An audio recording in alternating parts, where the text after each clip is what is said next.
Welcome to another edition of the Insider Mailbag. I'm Jared Johnson, and first off, I want to say Happy New Year to everybody.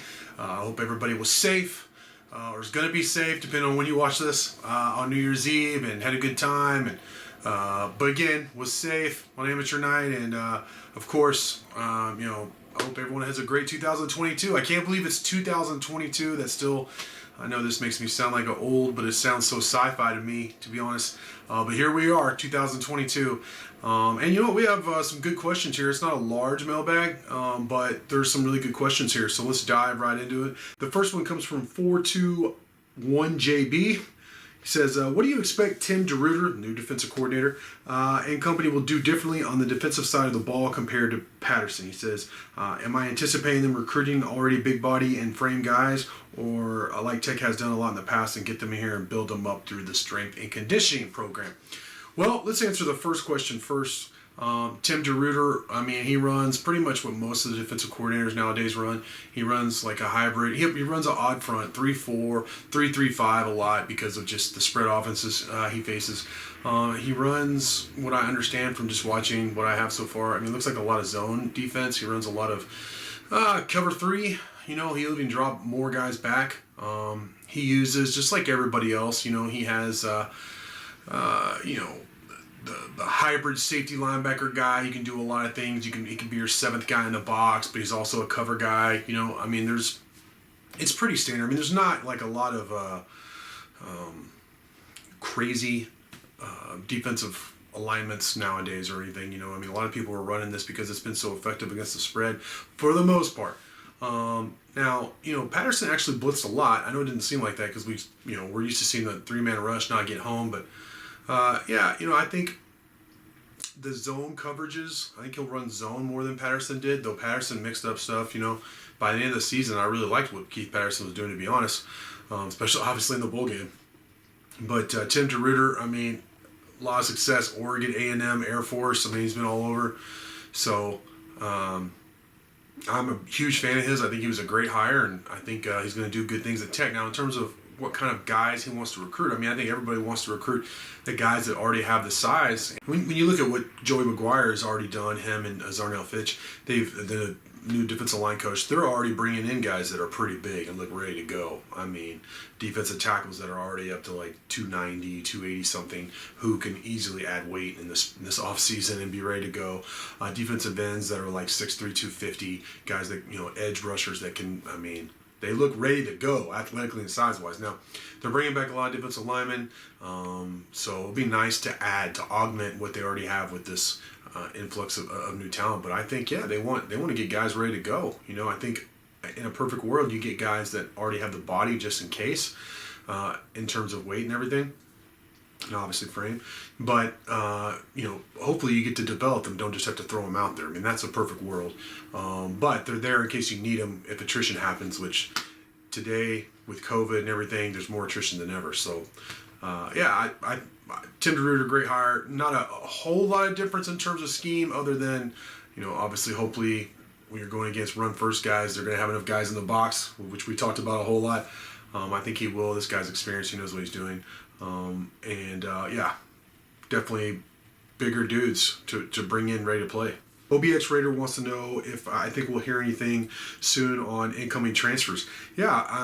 First off, they've already they have 3 signed coming in in the spring, and they have 2 other guys already committed that are going to be here for next year. I've already gone down the list. There's my most recent video, Recruiting Scoop, breaking down those 5 guys, and there's at least a trio of guys. There's more than that. There's 5 to 10 guys that they're looking at that they've offered, but here's some recent guys that definitely have me interested. One is Western Kentucky offensive lineman Mason Brooks. Of course, that's where Kitley was just at, your new offensive coordinator. So, he thinks Zach Kitley has an in with Mason Brooks, but he's being recruited by a lot of schools, so it'll be interesting to see where his recruitment goes. I know Coach McGuire has told me that they are looking for offensive linemen, and they are. They're actively pursuing transfer offensive linemen to come in and play for sure as kind of like a bridge to bridge the gap there so they can develop their young guys. Speaking of offensive linemen, a Sacred Heart offensive lineman J.D. DeRuyter's is another guy who just picked up a recent offer from Texas Tech. And I know people are kind of like, oh, FCS, do we really want to bring those guys in? But just look at Josh Berger. I mean, he came in from the FCS and he started for 2 years. And I think overall he played well. He really did.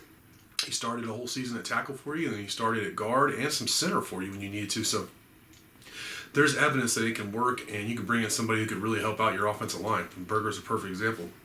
And then another recent offer is UTEP wide receiver Jacob Cowing. So he's like 5'10", 180 pounds, that kind of dude. One of those. I think he can play some slot for you, but he can play outside. He's one of those quick twitch kind of guys. You have, like I mentioned before, you have some height already.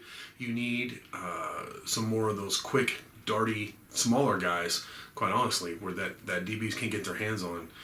So I really like that. Like I said, there's more guys. We'll have something coming up with like all the targets, but I think we're going to start hearing stuff soon. We're already hearing stuff about who's, guys jumping in the transfer portal, who's coming back. Marquise Waters, safety, it's really huge. He's coming back. Adrian Fry coming back also. I've been told, by the time some of you watch this, some of the ones have already been announced, but I've been told by a very good source that there's going to be some more guys announcing here in the coming days that they are returning. So I expect some more good news. I expect a lot of the guys to come back. Honestly, I expect most of the guys that Coach McGuire wants to come back. So, I think the roster is going to be in a really good situation going into next season. Anonymous asks, do I know if Tech is looking at Stephenville football player Coy Aiken as a potential recruit? He said he took over the state championship game with 3 receiving touchdowns, 1 rushing TD, and an interception in the end zone. Yeah, actually, I caught up with Coy. After I should have done it anyways, but after I saw his question, I caught up with him. I reached out to him. I knew Tech was already recruiting him, but I wanted to get his side of it. And he said, yes, he's hearing from Tech. He says he talks to Kitley and Jones through text. He said one of the two is supposed to come to Stephenville and see him around January 17th through the 21st. So look for that. And then I asked him basically, hey, are you interested in Tech? Do you have any Tech ties? He said he would love to play at Texas Tech. He said he has some guys that he met at camps there, but no family. I also asked him who else he's hearing from. He said North Texas, Texas State, Sam Houston, Western Kentucky, Tarleton, Incarnate Word, Lamar, A&M Commerce, Wichita Baptist, Harding, Washington State, TCU, and Oklahoma State. So that's who he's hearing from the most, in addition to Texas Tech. And yeah, I saw that performance, and I like him. I like guys who play well in big games. I mean, I think everybody does, but those are the guys you want. And very impressive performance. And I wonder if it's going to be a full offer or a walk-on deal, preferred walk-on. Let's have to see, just because they haven't offered yet, and they're offering a lot of receivers. But however they can get him on campus, great, because I'm with you. That guy was an impressive player for sure. And honestly, Stephenville puts out good athletes. They have for a long time. NC Raider 2 asks, when is the college football signing date? It's February 2nd. This year it's February 2nd. He says, can college football players transfer at any point, or is there a time period to do so? Yeah, we saw guys transferring late here just at Texas Tech. Come from like Texas to Tech before in recent years. They can transfer at any time. I don't know when the cutoff is for eligibility, like, oh, you can play this season or not. That's different. So, but you could transfer all the way up to the season and play. I know that. So, as long as, whatever the transfer rules are, be them what they are at this point, in terms of like almost everybody gets to transfer. Obviously, you get that first year, you can transfer for sure, that first time. But then even guys that were transferred multiple times or multiple schools are getting waivers as well. So, you pretty much can transfer now. It's like the Wild West. When does spring ball start is the final question from NC Raider 2. It always, it's right around spring break. Sometimes they wait till after spring break, so there's not that gap, but it's always a week or so around spring break. So, I can't wait either to see, what happens. Honestly, I don't know that they know, and Coach McGuire, new coaching staff, he might have a different feel for when it will start. So we'll just have to see, but it's generally always around the same time. It's around Texas Tech spring break or like a week before. So we'll just see what Coach McGuire wants to do. All right, the final question. I said this is a short mailbag, but the final question Comes from Tech Freak. He said, "Does Tech beating Mississippi State break the Leach curse?" Yeah, I think that's a good question, and that's something to consider because whether you believe in curses or not or whatever, there is something to, I don't know, like momentum and mojo and all that and like a feeling. And I believe in speaking things into existence. That's why, like, if somebody's too negative that I care about, I'm like, hey, stop saying that stuff. I don't want to hear it because you can make those kind of thoughts, whether it be positive or negative, become reality. And I definitely think that our feelings, the way Tech has struggled, all that has played something into like the whole Leach curse and the way that went down. It just left a bad taste in our mouths. I mean, no matter what you think about Mike Leach or his part in his departure or the admin that was here who fired him, no matter what you think about it, I think everybody had some kind of bad taste in their mouth, about it. So for him to do his thing where he was talking smack about Tech and saying all these things leading up to the game, and then for Tech to absolutely crush Mississippi State, specifically Tech's much, and deservedly so, but much maligned defense to crush his high-powered offense and his quarterback that was, one of the all-time, he put up one of the all-time great seasons in terms of passing yards in SEC history, to just shut them down the way they did, very much like Alabama would, or has. I think that put a lot of things to bed in terms of you're not going to hear as much of a clamor to bring Leach back. You're not going to hear about the curse as much. I really do think they put that to bed, that thought, that feeling. I think in most people's minds, I really do.